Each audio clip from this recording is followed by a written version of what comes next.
On the side of the highway, in the pale light of truck headlights, a woman's body was a tool for survival. But that same body would soon become a weapon, a machine of vengeance, and a vessel for death.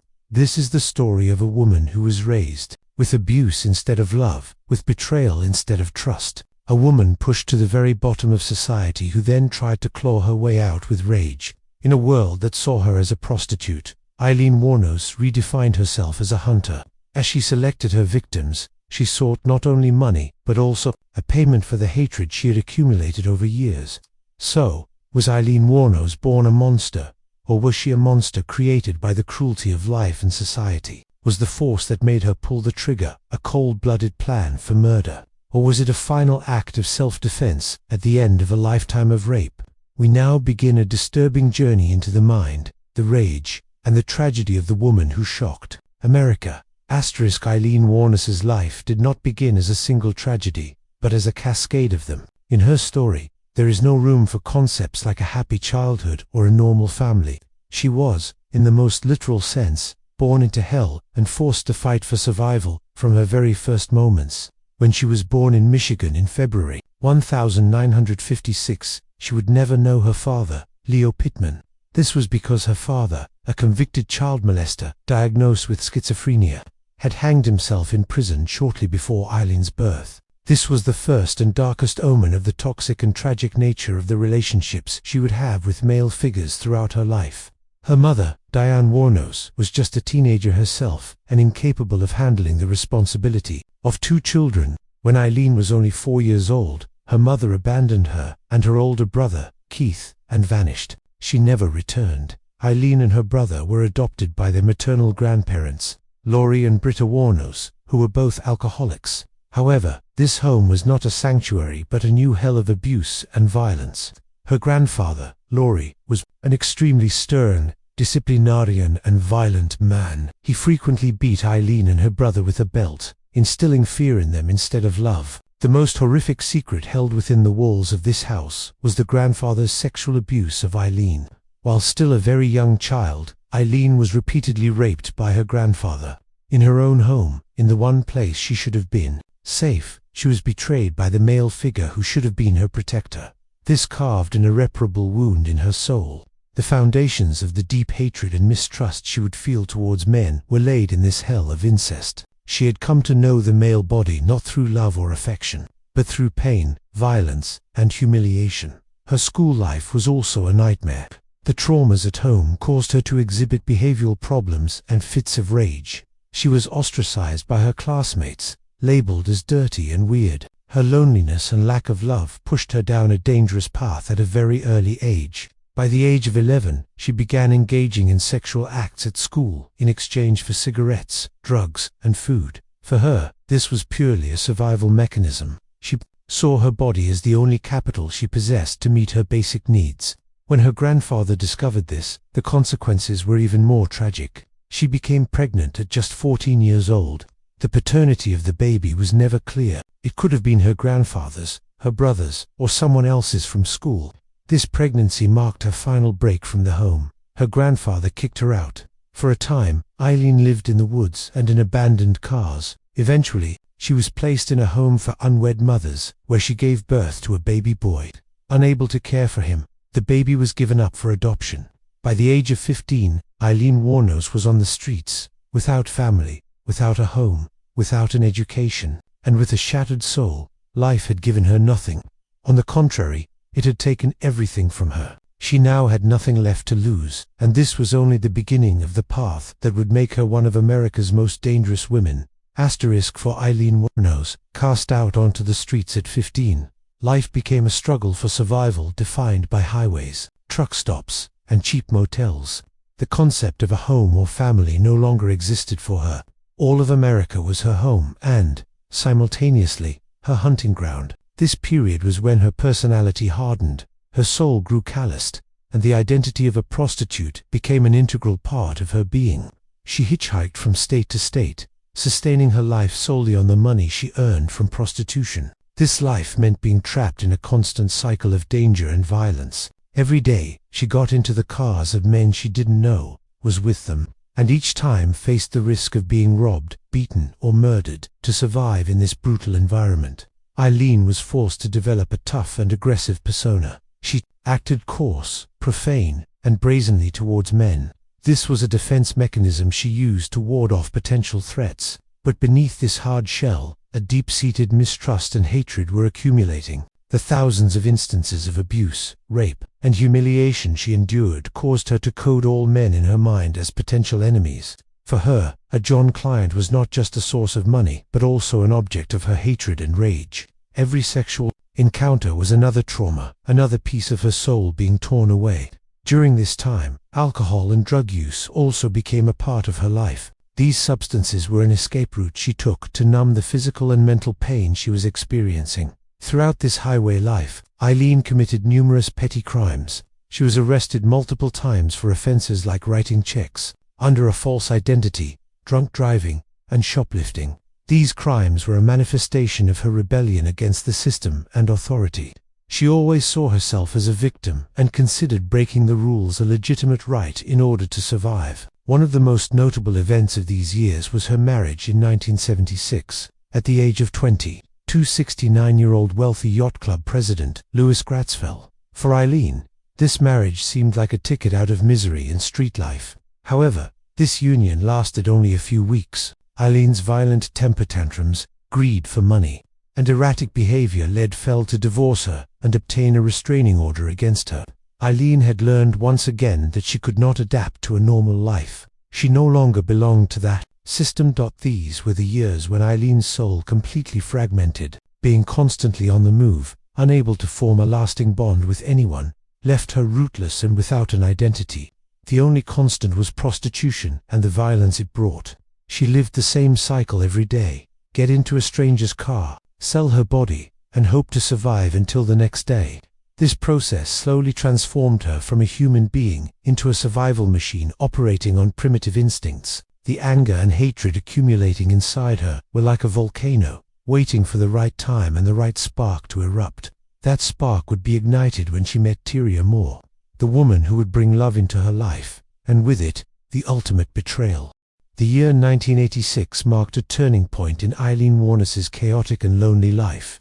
Tyria Moore, whom she met at a gay bar in Florida, represented a feeling she had never known until that day: love and belonging. Tyria was a quieter, more stable woman who worked as a maid at a motel. For Aileen, it was love at first sight. This relationship was the first, and likely the only, meaningful emotional bond in Aileen's life. Tyria became a lover, a friend, and a family to her. They began living together, and for the first time in her life, Aileen felt a sense of home. This relationship profoundly affected Aileen's psychology. On one hand, Tyria's presence gave her purpose and happiness. The dream of making her happy, taking care of her, and building a future together motivated Aileen. She now had to survive not just for herself, but for the woman she loved. This was a new and powerful emotion for her. But on the other side of the coin, this relationship increased the pressure on Aileen immensely. The fear of losing Tyria became her biggest nightmare.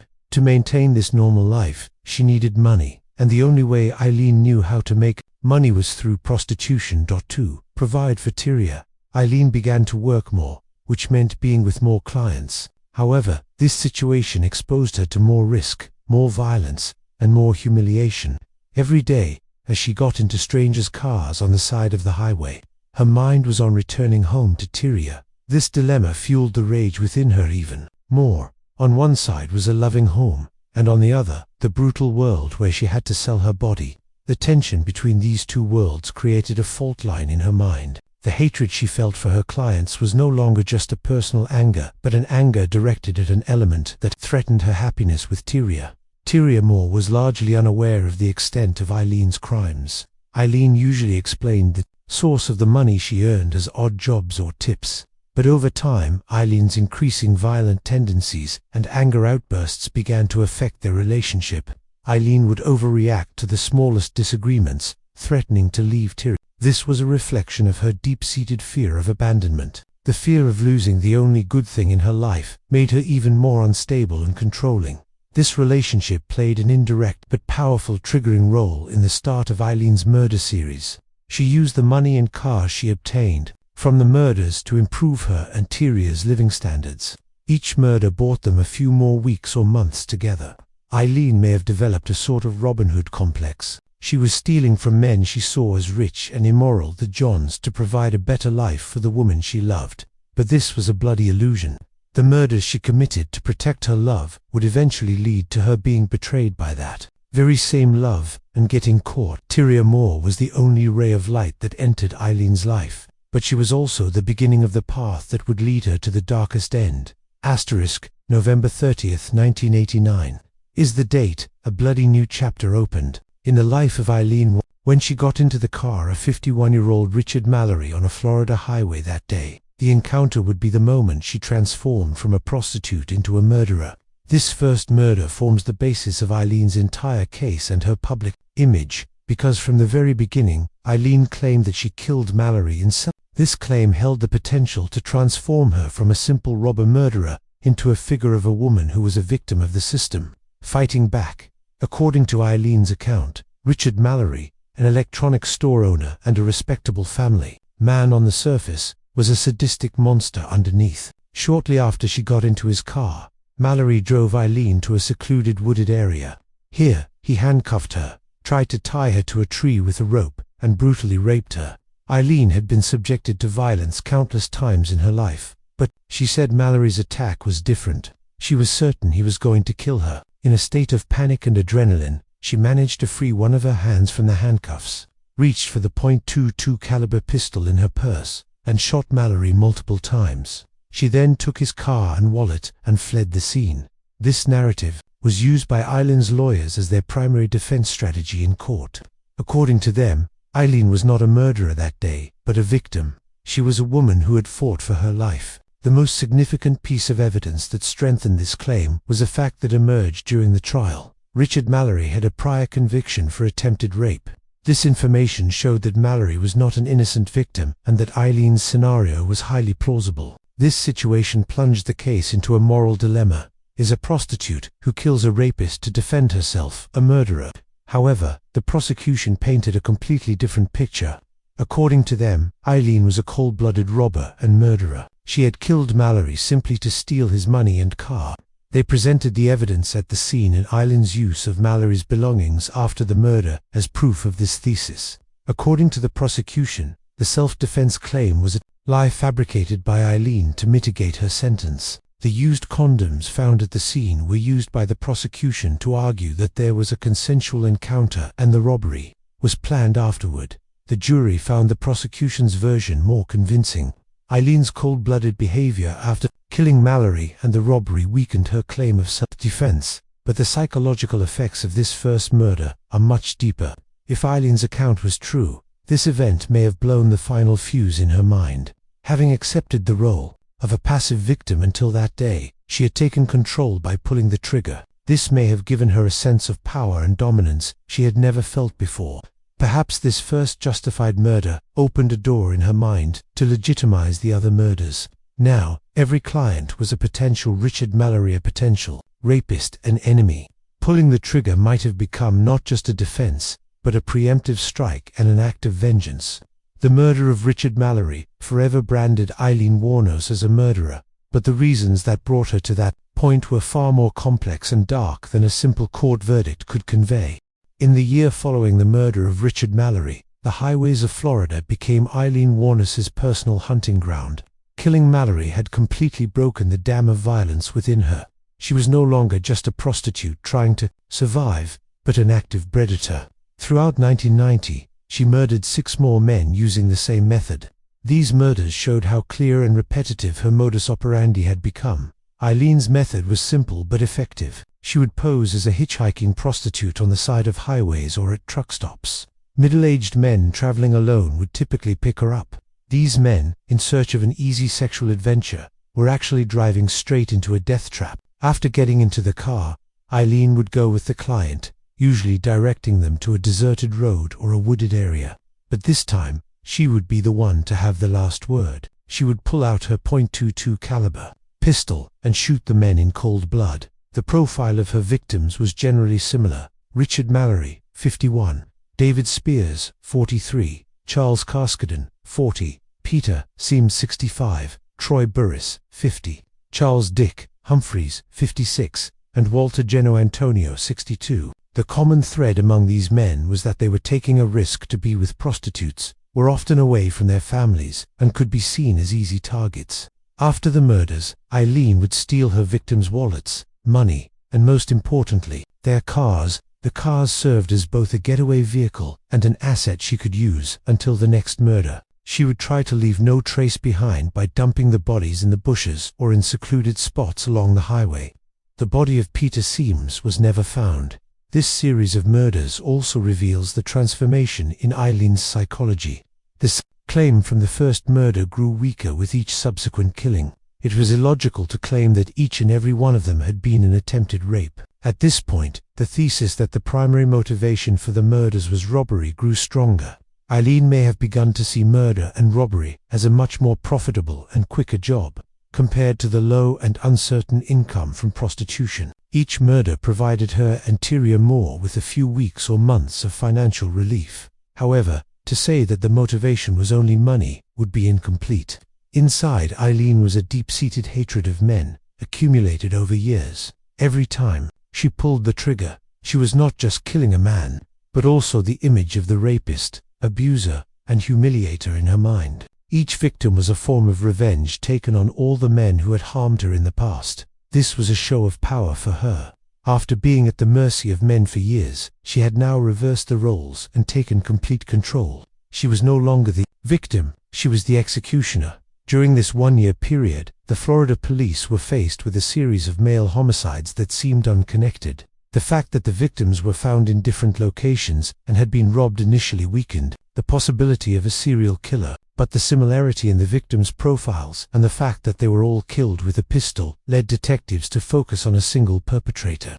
The media began to dub this mysterious killer the Highway Killer or the Damsel of Death. Aileen Wuornos had, without realizing it, created a statewide wave of fear and panic. The highways were no longer just roads. They were a bloody stage where a female killer was spreading death. To understand the psychology of Aileen Wuornos requires avoiding the mistake of putting her in the same category as male serial killers. While the motivation for killers like Ted Bundy or Jeffrey Dahmer is often sexual fantasy, power, and a desire for absolute control over the victim, Aileen's motivation was fed from a much more primitive and reactive place: trauma and rage. Her mind was a battlefield shaped by a lifetime of physical, sexual, and emotional abuse. Psychiatrists have diagnosed Aileen with various conditions, the most prominent being borderline personality disorder (BPD) and antisocial personality disorder (ASPD). BPD explains her emotional instability,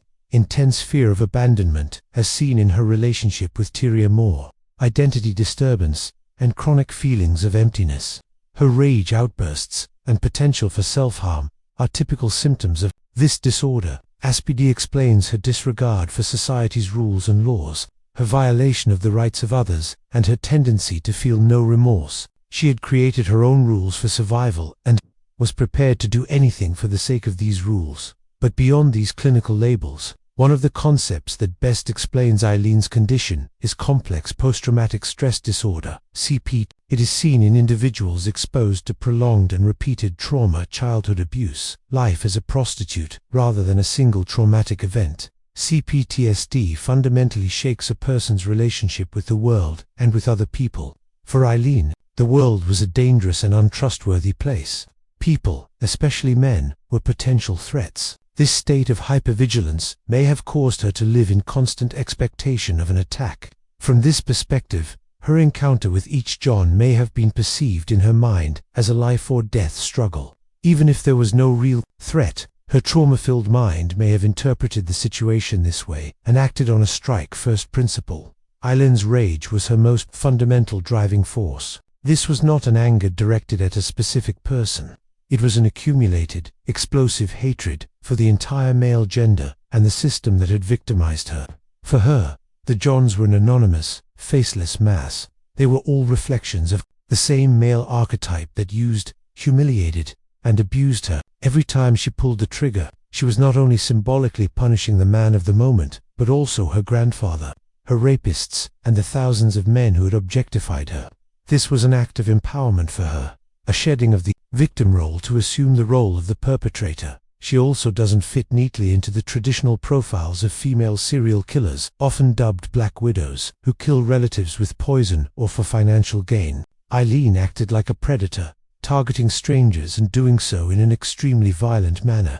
While this brings her methods closer to those of male serial killers, the underlying motivation was different.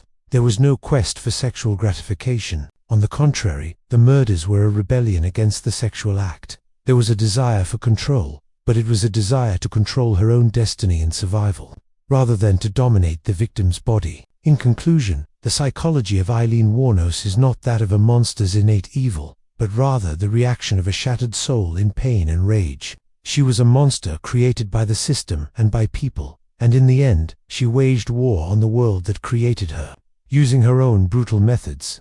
The reign of terror that Aileen Wuornos unleashed on the highways of Florida remained a mystery for a time, despite the intense efforts of the police. However, Aileen was slowly leaving a trail of clues behind her. The most significant commonality in the murders was the theft of the victims' cars and personal belongings. Aileen, along with Tyria Moore, had sold some of the items stolen from her victims: a camera, a microwave oven, etc., at pawn shops.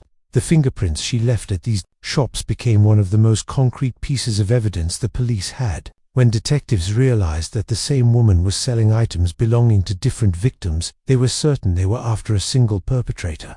The composite sketches published in the media played a significant role in identifying Aileen. The real turning point in the investigation came when the police located the weakest link in Aileen's life: Tyria Moore. After Aileen was involved in a car accident, the police learned one of her aliases and her relationship with Tyria. When they questioned Tyria, they realized she was afraid of Aileen and wanted to leave her. The police offered Tyria a deal: if she cooperated against Aileen, she would not be prosecuted as an accomplice. Wanting to save her own life, Tyria accepted the offer. This was the beginning of the end for Aileen. The police placed Tyria in a hotel and, through her, recorded a series of phone calls with Aileen. These conversations are the most dramatic and painful moments of the case. On the phone, Aileen declared her love for Tyria, telling her how much she missed her. Tyria, following the police's directions, asked questions designed to force Aileen to confess to the murders, with sentences like, "What did you do with those men, Lee, and the police? No, everything. You have to tell me the truth." She cornered Aileen. Although Aileen was initially suspicious, she believed that the only person she trusted in her life was trying to save her, and she slowly began to take responsibility for the murders. "I killed them, Ty, but it was to protect you," she said, making the confessions that would seal her own fate.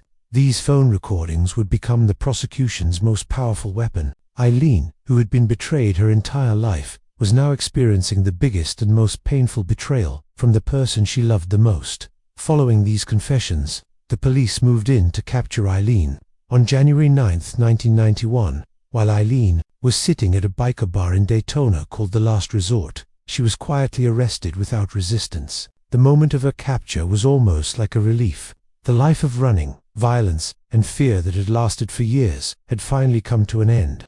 But for her, the real battle was just beginning. The battle she would fight in the courtroom for her life and her story. The trap set by Tyria Moore's betrayal had sent Aileen Wuornos behind bars, but her rage and rebellion would continue until her death.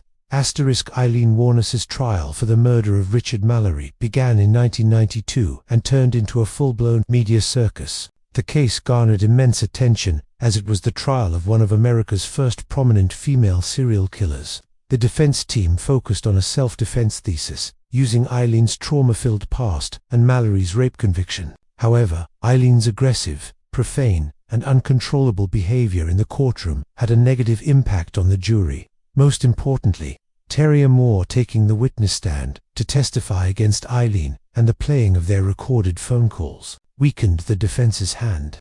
The jury found Aileen guilty of first-degree murder and sentenced her to death. This was only the first of 6 separate murder trials awaiting her. During her years on death row, Aileen Wuornos underwent a radical transformation. While initially maintaining her innocence and the self-defense claim, she eventually fired her lawyers and halted her appeals.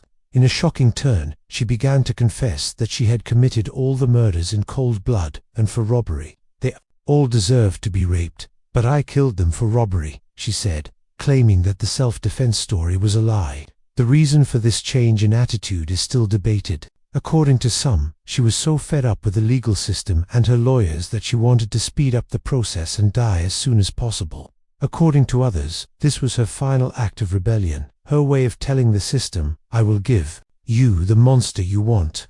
She was refusing to play the victim role any longer, choosing to die as a killer. Her interviews with documentary filmmaker Nick Broomfield during this period revealed how much her mental state had deteriorated. In the interviews, she exhibited paranoid, angry, and conspiratorial behavior, claiming that the guards were controlling her mind and torturing her with sound waves. This sparked serious debate about whether she was mentally competent for execution. However, the courts ruled that she had the mental capacity to be tried and executed. On October 9, 2002, Aileen Wuornos' final day arrived. She was executed by lethal injection at the Florida State Prison. When asked for her last words, she said, I'd just like to say I'm sailing with the Rock, and I'll be back like Independence Day, with Jesus, June 6th, like the movie, Big Mother Ship and all. I'll be back. These bizarre and nonsensical last words were one final proof of how disconnected she had become from reality. Aileen Wuornos' legacy is extremely complex and controversial. She is, on one hand, a brutal murderer, and on the other, a tragic figure who was the product of a horrific life. Her story inspired the film Monster, which won Charlize Theron an Academy Award for Best Actress, and turned her into a kind of pop culture icon. Her case triggered important discussions about the devastating consequences of child abuse, the violence faced by prostitutes, prejudices in the legal system, and the moral dimensions of the death penalty. She was a mirror to society, a living, breathing, and bloody example of how a person pushed to the very bottom, ignored, and unseen, can eventually return with a vengeance. Aileen Wuornos' story shows how blurry the line between victim and perpetrator can be. Although she shouted, I am a killer, in her final moments, there was a lifetime of pain that brought her to that point. So, what do you think was the real reason that pushed Aileen Wuornos to pull the trigger? Was it years of accumulated hatred, a cold-blooded plan for robbery, or a life-and-death struggle that she relived each and every time? Share your thoughts on this complex story with us in the comments. For more in-depth criminal analyses like this, don't forget to subscribe to our channel and turn on notifications. Your support gives us the strength to understand and tell these difficult stories.